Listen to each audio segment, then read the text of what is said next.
Welcome to the Fixing Your City podcast. Here's George Crandall. Chapter 6, Taking Charge. Prepare a transformation strategy and success is guaranteed. I hear the mailbox click in the middle of the night.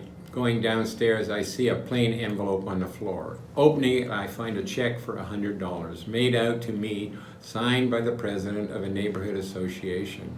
There is no note. I'm puzzled.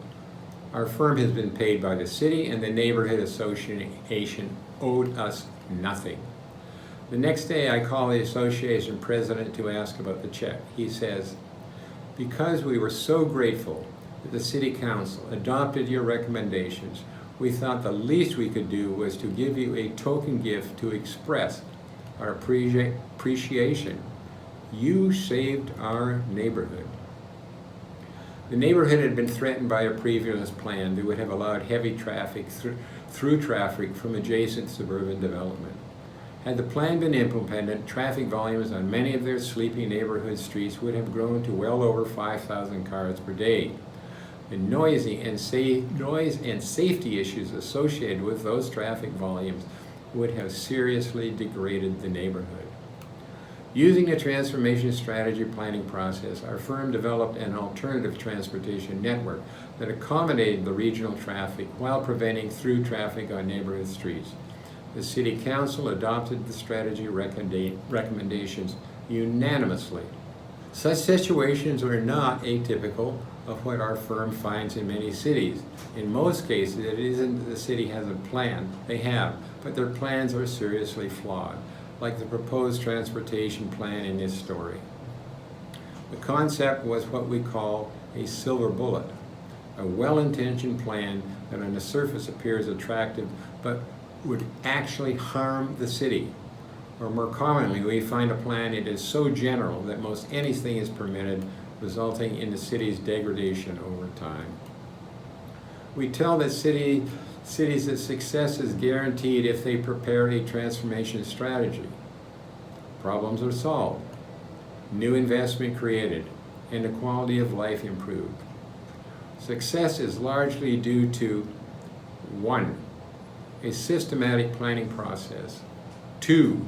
An emphasis on preparing and evaluating detailed urban design alternatives. 3. Meaningful public involvement. And 4. A realistic implementation strategy. The business of transforming city is a demanding pursuit. Satisfaction of knowing that you have made a difference is tremendously rewarding. The spontaneous expression of appreciation that happened during a project, like a heartfelt thank you that comes through the mailbox in the middle of the night, makes all the hard work worthwhile. Initiating a transformation strategy. Once a city has decided that it wants to prepare a transformation strategy, the following steps should be followed to ensure that it will be successful. Identify the need. The first step in undertaking a transformation strategy is to develop an agreement about the objectives of the strategy. Typically, city staff and elected officials in cooperation with the public activists develop those objectives. Establish a budget. A framework plan and public support for a small city can cost up to $400,000. The amount for a larger city may range from $500,000 to $2 million. The cost for developing implementation rules is additional. Prepare a request for proposal, or RFP. City staff members are responsible for preparing a request for proposal. An RFP typically includes a list of the issues to be addressed, an outline of the work to be performed, a timeline, the process that will be used for selecting a consultant team, and specifications regarding the documentation consultants are required to provide in order to be considered for the job, such as resumes, staff organizational structure, prior experience with similar projects, and so forth. A budget should always be included in the RFP. Some cities prefer to ask consultants how much they will charge for services rendered. This approach is ill-advised because the temptation to give the work to the lowest bidder, not the qualified team.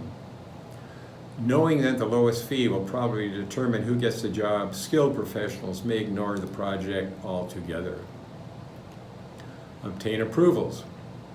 Before an RFP is released, key decision makers in the city administration need to approve the proposed project.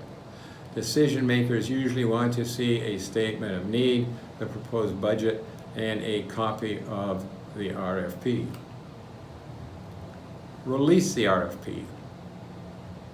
RFPs can be published on various national websites using the planning profession. Both the American Planning Association, APA, and Planitsin maintain well-respected websites that list RFPs nationwide. If a cost of a consultation, it can cost a consultant as much as $5,000 to $20,000 to prepare a response to an RFP. If 20 consultants respond, the total cost to the consultant community may approach $400,000. To mitigate these costs, some cities restrict responses to a select, by invitation only, group of 5 to 10 qualified firms.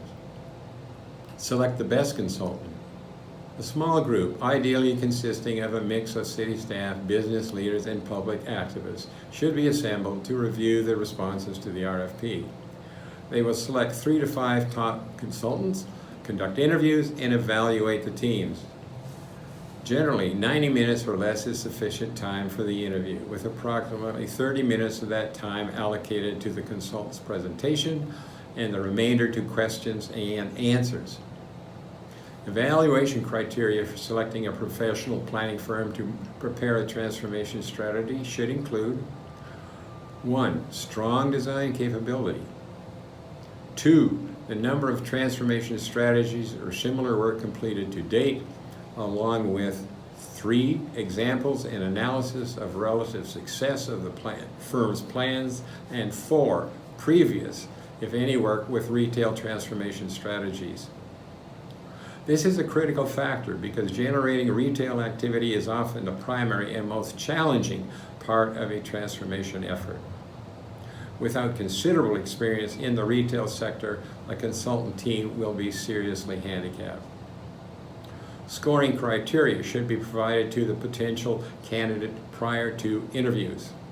All members of the selection committee should fill out scoring sheets. Managing a transformation strategy. Responsibilities. A city government agency such as a planning bureau serves as a client for a transformation strategy. It is responsible for hiring the lead consultant, administering the contract, and identifying a staff person to manage the project. The agency also provides the consultant team with relevant background materials, reviews documents and products by the consultant, and schedules meetings with the public and local interest groups. A steering committee should be convened to provide additional oversight. Members of the steering committee should be key figures in the life of the city, such as public officials and businesses and civic leaders. The job of the steering committee is to review the progress of the work during each phase of the study, and at completion, it is important that the committee be large enough to represent diverse community interests. It is not unusual to have 15 to 30 people on a steering committee. Lead consultant. Typically, the lead consultant is responsible for coordinating the efforts of any subcontractors who may be required. For example, there may be a need for a subconsultant with expertise in transportation or market economics. Sometimes unique conditions in the study area require in-depth knowledge that only a subconsultant can provide. The lead consultant should also be responsible for managing and conducting the public involvement program.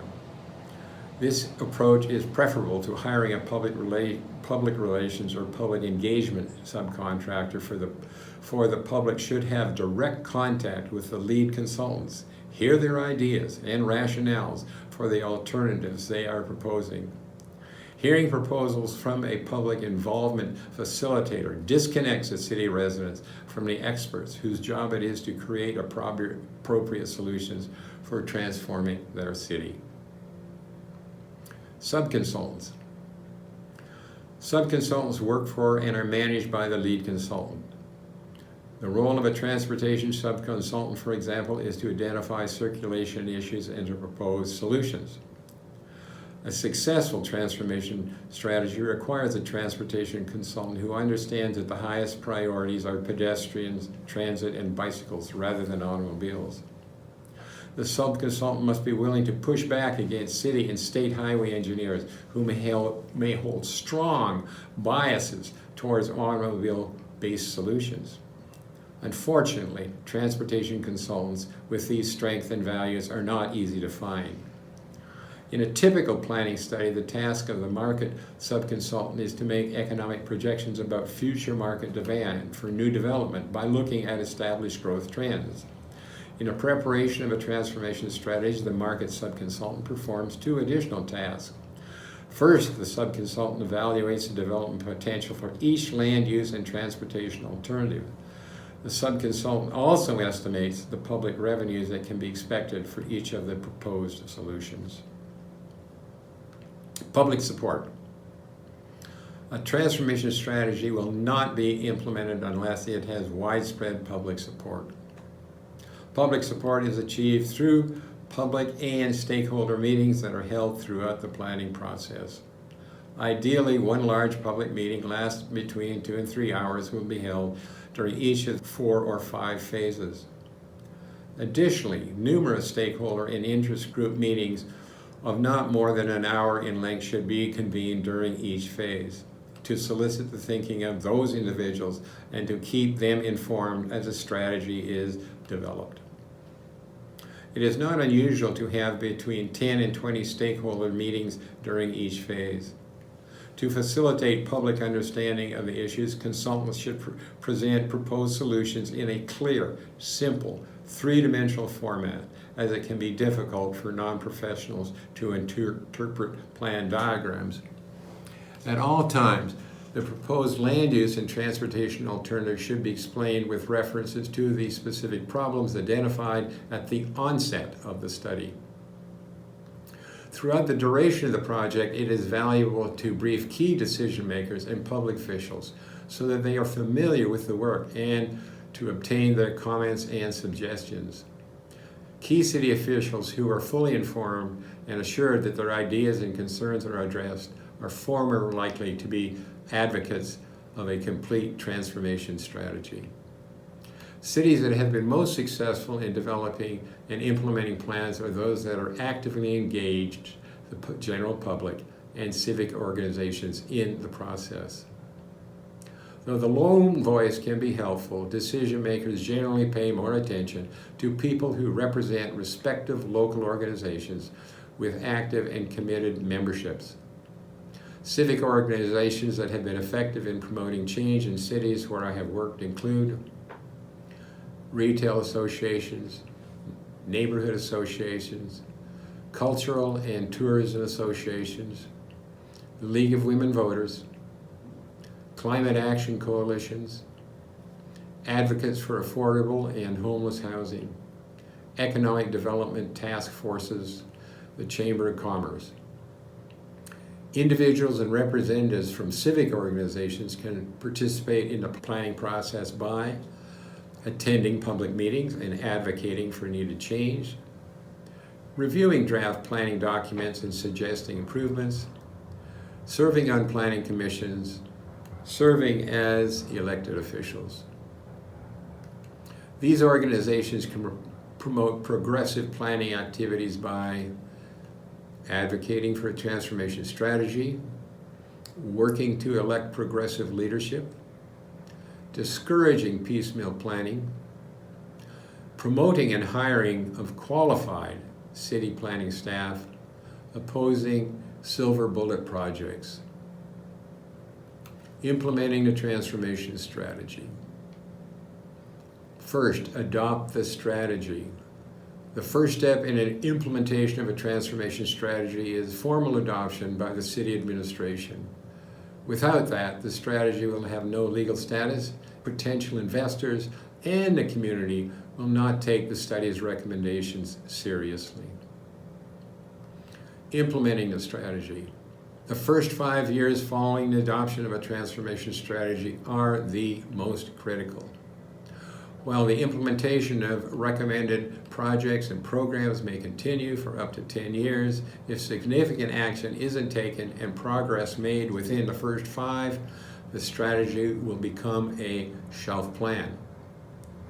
A committee that includes community decision makers and representatives from public interest groups should be appointed to oversee implementation. The committee's responsibility is to assure that the recommendations of the implementation strategy are fulfilled. The implementation committee should prepare annual reports for the mayor and city council that summarize the accomplishments of the past year and identify implementation objectives for the coming year. An implementation committee is necessary if a city is serious about creating early implementation momentum and keeping the strategy from becoming another shelf plan. Update the strategy. A transformation strategy should be updated every 5 to 10 years in response to new issues and changing conditions. The city administration and the political establishment can change dramatically over a period of 5 years, and with change comes the loss of institutional memory. While city staff and elected officials come and go, the implementation committee should remain in place and, when necessary, act to initiate and update the strategy. Thanks for listening. Please like and subscribe to get updates for future chapters.